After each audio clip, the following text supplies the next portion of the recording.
Welcome to an episode of Founder in the Chair. Today's guest is a British entrepreneur, long-time UAE resident and the founder and CEO of Dr. Expat, a leading medical recruitment and licensing consultancy in the GCC. With over a decade of experience of connecting hospitals with top-tier international doctors, this lady has built a reputation for combining deep industry insight with a truly personal, consultative approach.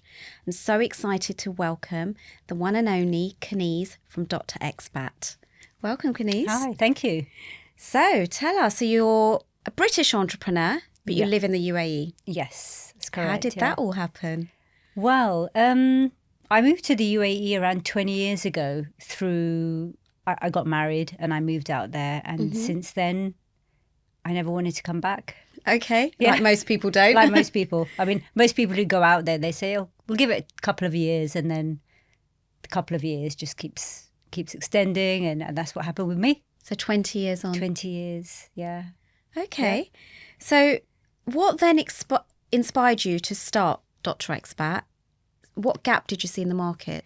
Well, I was working in finance for around 13 years. Okay. And when I wouldn't say I lost my job, I became redundant. I worked in financial services. So my role became redundant back in 2013. At that time, my kids were quite young. Mm-hmm. And they gave me the option to continue or at a sort of a lower grade or to just take my redundancy and leave. And I thought, okay, you know what, I'm going to leave because I wanted to spend time with my daughters. Mm. But at the same time, I wanted to do something different. And I identified this gap in the market when I came out to the UAE. It was so difficult to find a job. It was just... the recruitment industry was quite backward, I felt, at that time compared to the UK. Okay. And I thought, if I'm going to do something, this is what I'm going to do. And I come from a family of medics. So all my brothers, my father, they're all doctors. Okay. And when my brother actually, he had planned to move to Dubai quite a few years ago. And he tried applying for the medical license and he found it really difficult. So when I took my redundancy and I thought, what am I going to do? What am I going to do? I don't want to go back to work. I want to take that time and spend it with my kids, but I need to be doing something completely different. So he actually gave me the idea. He goes, why don't you help doctors get the license? Because it took him around 2 years to just navigate. Yeah, at that time it was just... Wow. Because they don't have time as well. Doctors are quite busy. Yeah. They don't have time. So he said, just navigate the system and see how it is. So I did that. I took my time out. I thought, okay, you know, I can do this just for Dubai. I can do this. So I used my redundancy and I set up the company. And that's how I started. And I thought, I'm going to make a difference. I'm going to make it very different.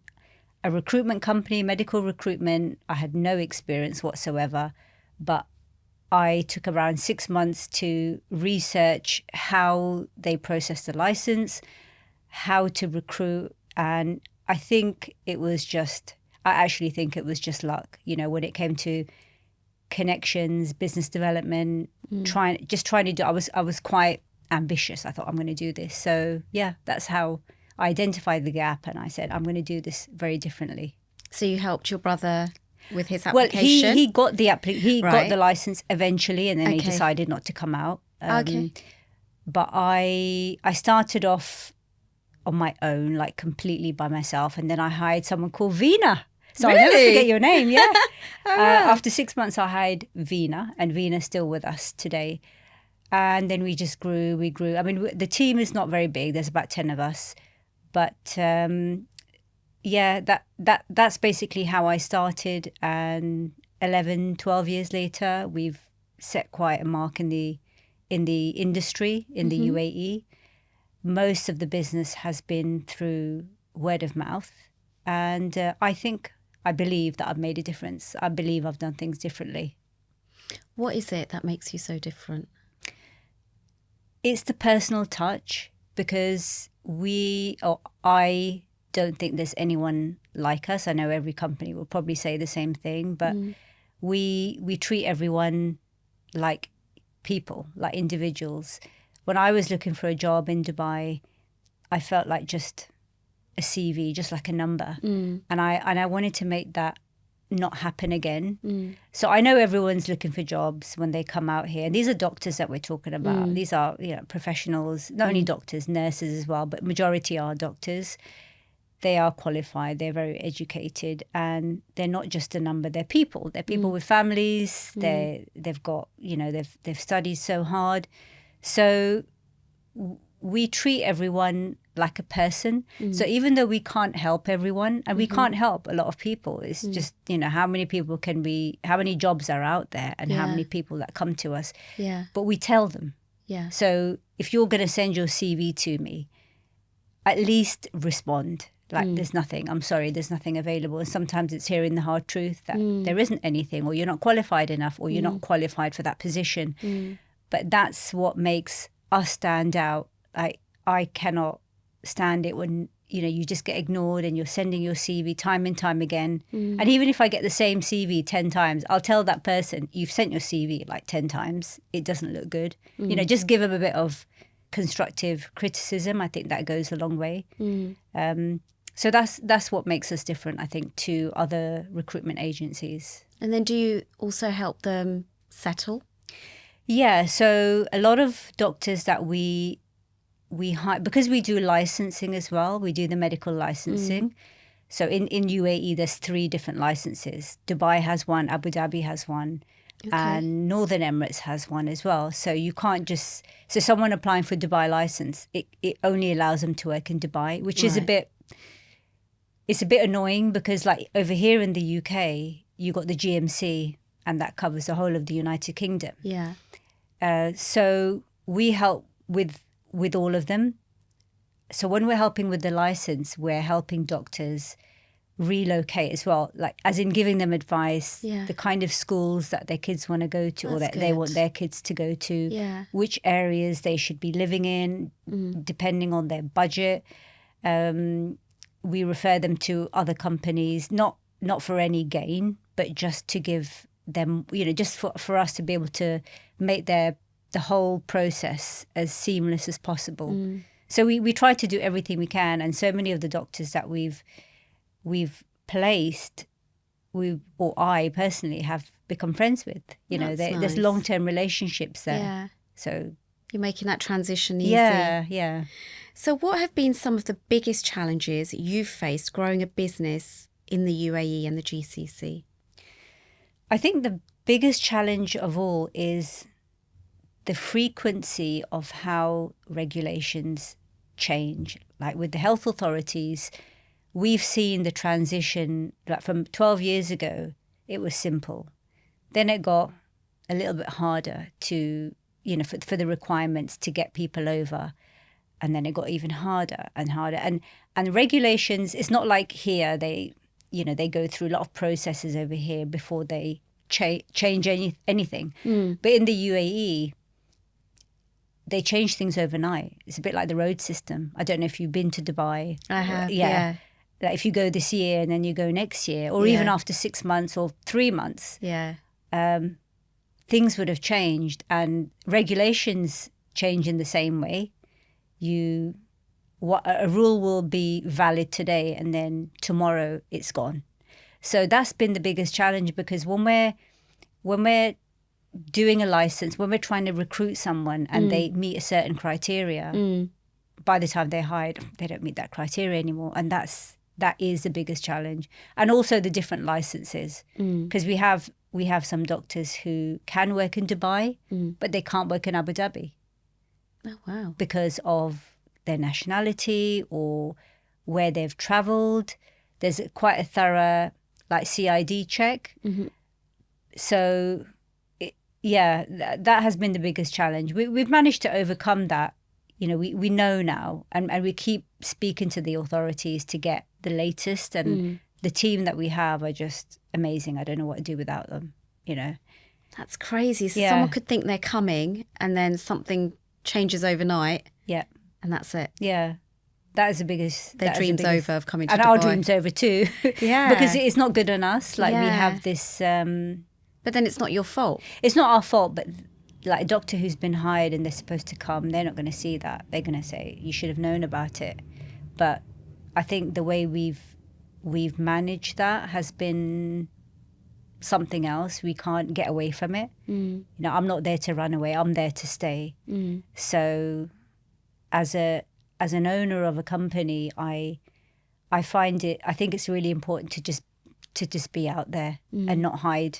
You know, you have to just face reality sometimes and just, it is what it is. So that's, I think the transparency, that's been the biggest, I think the best thing that we're doing. We're just as transparent as possible, even if they don't like it. It's just how it is. So is that one of the main challenges that you have? Is there anything else, like running a company out there? I think it's fairly, I wouldn't say easy to run a company, but it's, you know, it's quite flexible. That has been my biggest challenge, just how things change all the time. Dubai is a place where people come, people go. You know, it's not like here, you know, people here forever. Like they won't move. But Dubai, you get new people that come in and then they just leave. And the same way is how the country is evolving. I feel it's evolving because it's grown since I've been there in the last 20 years. It's grown so much for the better. And more people want to shift from the UK, actually. They want to move, especially the UK doctors, they want to move from here. I think mainly due to the taxes, I presume, and come to Dubai. So that has been my biggest challenge. Apart from that, I love it.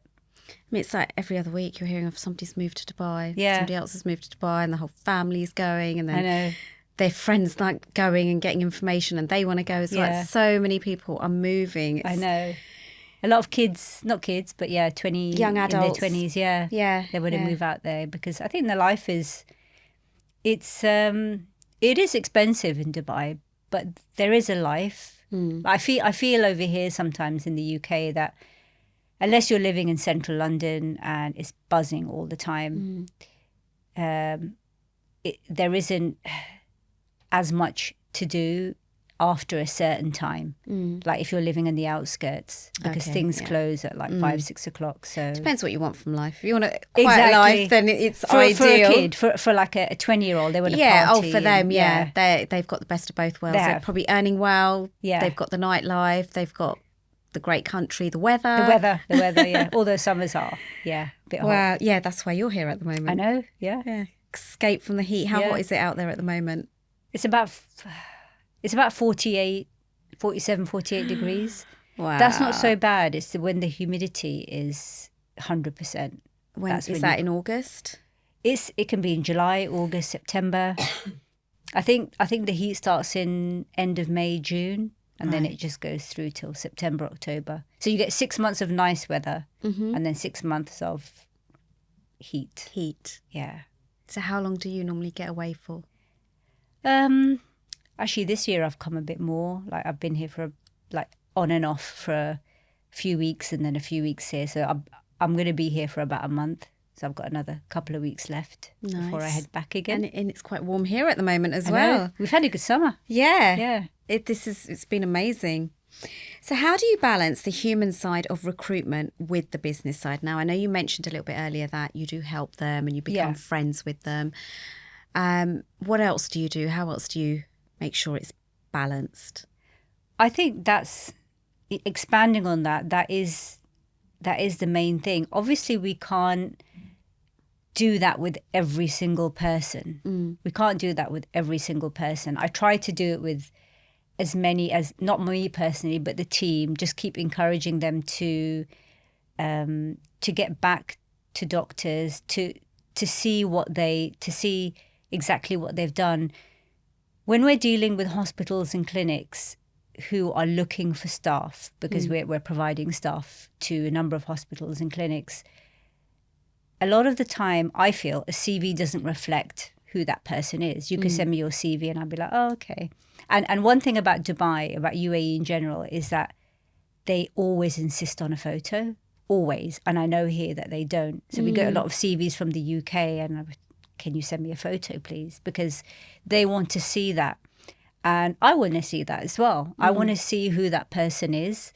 And that's where the human factor comes in. Because not only are we seeing who they are, I will not put anyone forward for a position if they just say to me by email, here's my CV, everything's there. I don't believe that.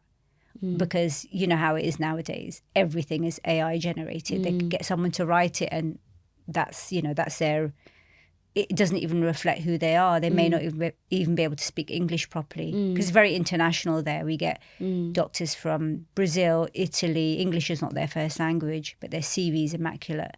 So I always want to talk to them and properly interview them, screen them and get to know them. Right. And when I present that, or when we present it to a hospital, we present it very differently. We won't send just their CV. We will send a completely different summary of their personal life as well. Okay. And that's what we do. We're not going to just say, oh, bachelor's, specialised. Like, what's in their CV is there. They can see that.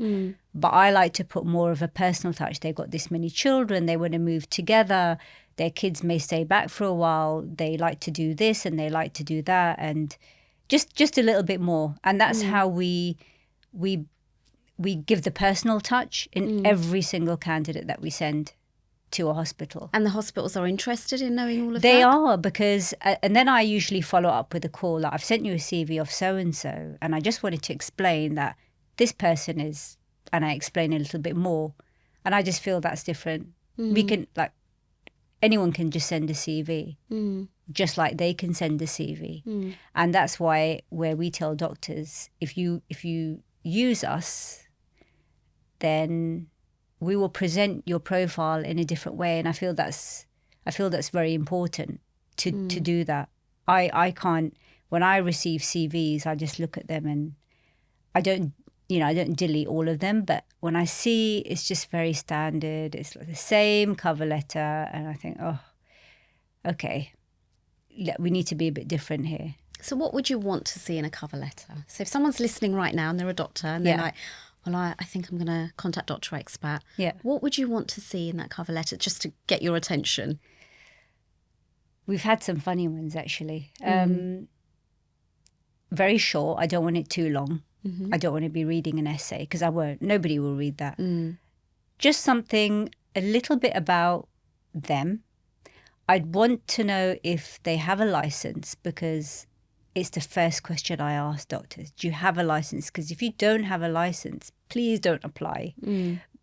They think, especially doctors from the West, UK, Europe and America, they apply for jobs in Dubai all the time. And I look at their CV and I think, there's no cover letter a lot of the time.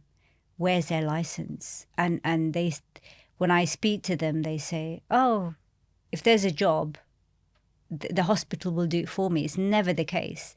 And I think they feel that because they're trained in the UK or the US or Europe, automatically that gives them, like, that puts them up there, but it doesn't. In reality, it doesn't, because there's so many of them over there already.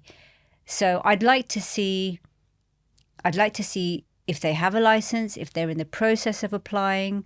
I'd like to know a little bit more about when they want to relocate, what their plans are, and what they've done. Like, I can see it in the CV, but it's all just subjective. I just want to know a little bit more about what they've done, especially if they're, for example, aesthetics. That's a very, very big industry in Dubai. Yeah. Everyone is about aesthetics. I want to know what they do, what kind of treatments they do, how many surgeries they do every month if they're a surgeon. Those are the kind of things I want to know. I want to hear about in their cover letter. Yeah, because that's not going to be in the CV. That's not going to be in the CV. They're not, and if they provide a logbook, I'm not going to look at it. It won't mean anything to me. I just want to know what they specialise in. A little bit more that's not factual. I don't want factual information that's in their CV. I just want to hear a bit more about them. And I think if they did that, it would catch my attention straight away. So like a little short story about them. A very short story. A very short story. Yeah, maybe 10 lines. Okay. So you're a mother, Yeah. two Two daughters. daughters. And how do you balance all of this? It sounds like you're very busy. I'm very busy, and that's why I gave up my full-time job after 13 years, because I missed out on the first few years of my kids. Mm-hmm. I think when my older one was, no, my younger one must have been 5 when I set up this company. Mm-hmm. I felt I missed out on that, just that initial period, because I was full-time working for a company, like in financial services. So I'm one of those people who likes things done yesterday. I'm always doing stuff. So when they were young, they'd sleep, I'd be, at it again. Just my mind is just working all the time. It doesn't stop. But I try to give as much time to the kids. My kids now live in the UK, so they stay, like, they're quite independent because we've moved around quite a bit. Okay. They grew up in Dubai, and then they came here to finish off their education. And so I travel a bit. I travel quite a bit with them. I try to spend that quality time somewhere with them. And I'm like, even though I'm in Dubai right now, I'm in touch with them all the time. I just want to be there for them all the time, no matter what. So that's my way of balancing. There's not a day that goes past that I don't speak to them, even when I'm in Dubai. It's just knowing what they're up to, not in the controlling way, but in the way that, oh, what are you up to? Yeah. So yeah, I feel that they're quite grounded that way, and they're quite settled, and eventually they'll hopefully move back. So you don't plan to come back to the UK? No. I say that with confidence. No. Not at the moment. Yeah. Not at the moment. I love it too much that I think that I'd call that my home. Yeah. I'd call Dubai my home. All of my family are still in the UK, but I've made my friends there. Yeah. I'm settled, and unless they kick me out, I'll stay. So what advice would you give to somebody who's not a medic, so Yeah. they're not coming through your company, and they just want to find a job out there and live out there? I think they need to be aware that they need to have some pot, like some sort of savings, or I wouldn't just move out there without a job. Definitely not. You do hear about people who just think, okay, let me just go there. It's very expensive. And Dubai is a place where if you're not working, you need to go back. You can't just stay there unless you've got a partner who will support you initially and they have a job.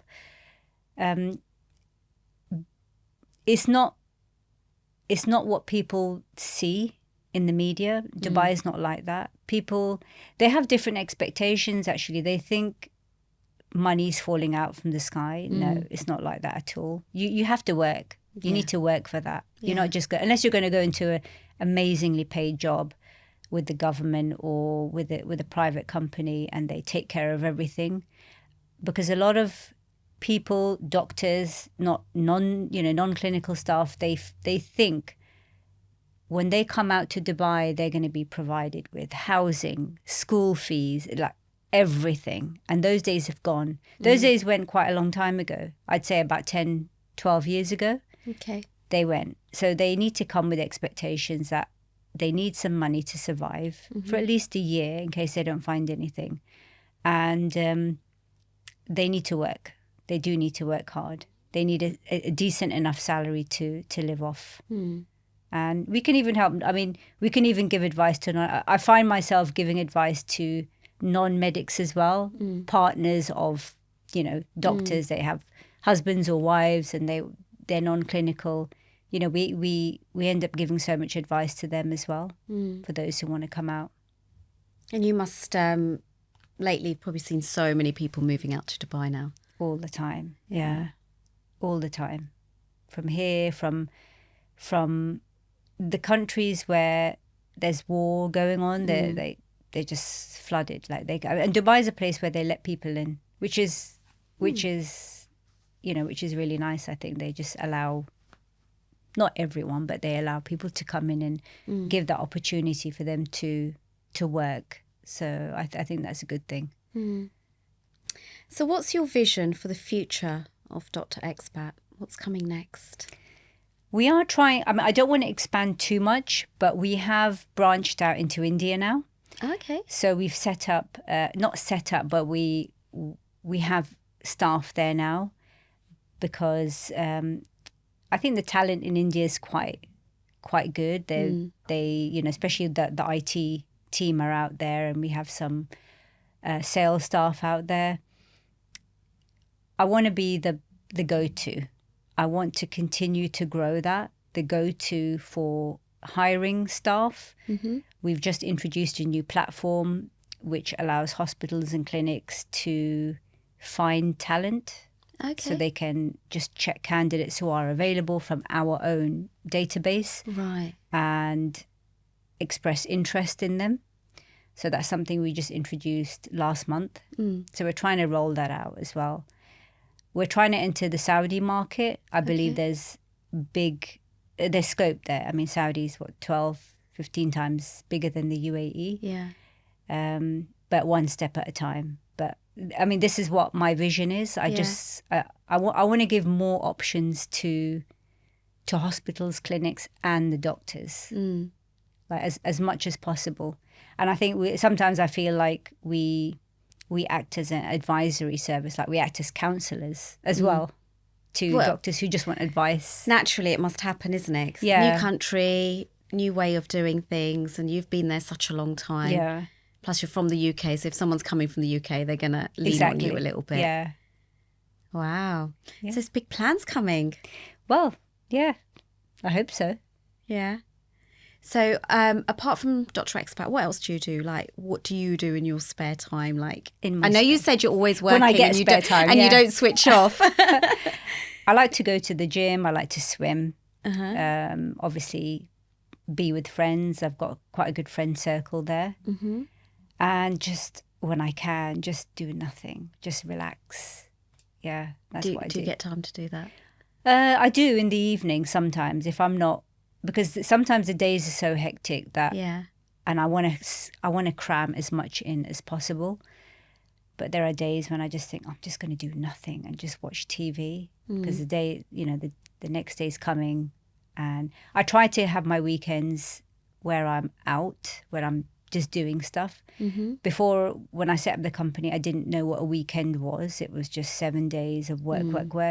But I just feel that I need to have that balance now. I need to have my weekends for my sanity. But the weekends would not be like the weekdays are normally I'm in front of a computer. I'm just doing stuff. I'm on the phone all the time. Weekends, I try to switch off, but I can't too much because hospitals and clinics are 7 days a week over there. They're always working. Yeah, yeah. Over here, you've got like GP practices are closed during the weekend. I think Yeah, they're closed, yeah. And hospitals is like only emergency. Yeah. It's not like that in Dubai.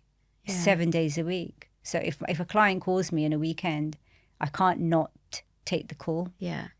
So, but that's just let's take the call or let's respond to the message. Yeah. I won't actively be sitting there doing work. So you're someone who's quite on the go, and as you say, that's how you relax. yeah.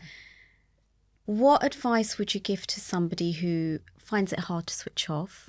How did you manage then to start doing the weekends and evenings? I don't actually switch off, but not all the time. But I think there are times when I get so run down that I have to do it. I just have to do it. Your body tells you enough. It tells me I need to just unwind, even if it's for a few hours of not doing anything. Yeah. And I've always said I just need to put my phone on one side, but then it's so difficult. So many times I've said I'm going to change my number. I'm going to get a different phone. But that's a bit drastic. Change my number. As in get a business number. Oh, okay. But because I've had this number since I've got there, it's like doing all of that again, and I can't. There's friends, there's family, and there's clients and doctors and everything on the same number. So you can't switch off unless you're going away somewhere. Yeah. Yeah, I mean, I've got such a good team, and all of us are like, I'd say we're like a family. I can really depend on them, but sometimes I don't want to, you know. I want to do it myself. The control. Yeah. Yeah. But I get it. I know they're capable. Are you the same as I'm well? the same. It's like, you know they can do it, but Yeah. you think, I just that check little it. bit. Yeah. Yeah, just check it. So, And it's interesting you said about the phone. So I've got a phone number that has always been my phone number. yeah. And I sometimes think, should I have a business line that I then switch off at 6 o'clock in No, the evening? never happens. And I can't even get another number because there's too many people who've got that number. Yeah. And then to switch them over would be really hard Yeah. because there's clients, friends, family, everybody on that number. I don't know about how it is here, but in Dubai, everyone, WhatsApp is the one of the biggest ways that we communicate with each other. Not email, not phone call. We send WhatsApp messages, and this is with doctors, with clients, with friends, with everyone.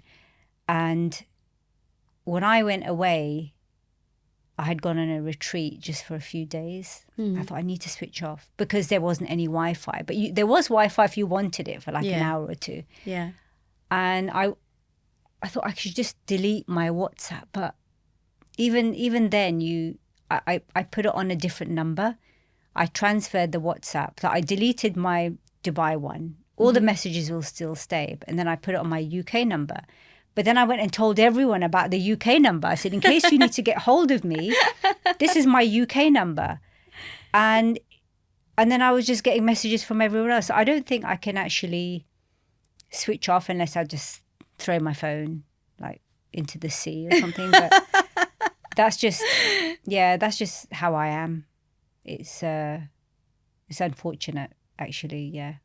Well, I don't know. I mean, people say the same to me. I wouldn't say it's unfortunate. It's just the way we're wired. Yeah. I can't switch off, and I just need to have that final check, even though I'm pretty sure the team can do it anyway. Yeah. But I just need to just double check. Are you one of those that checks your phone before you sleep? You are. Yes. And then your mind starts working. Yes. Yeah. They say that's the worst thing to do. I know. Was it about an hour or half an hour About before? an hour, yeah. And not keep it by your bed? No. I always keep, because my daughters are here, Yeah. I want to turn my phone off at night, but I think, what if anything happens? Yeah. That's the only thing. Otherwise, Yeah. I'll just turn it off or put it on flight mode or something. But I stopped doing that when my girls moved back to the UK. Yeah. When they were with me, I'd put it on flight mode and then 'cause it wait doesn't till matter. morning. It doesn't Yeah. matter.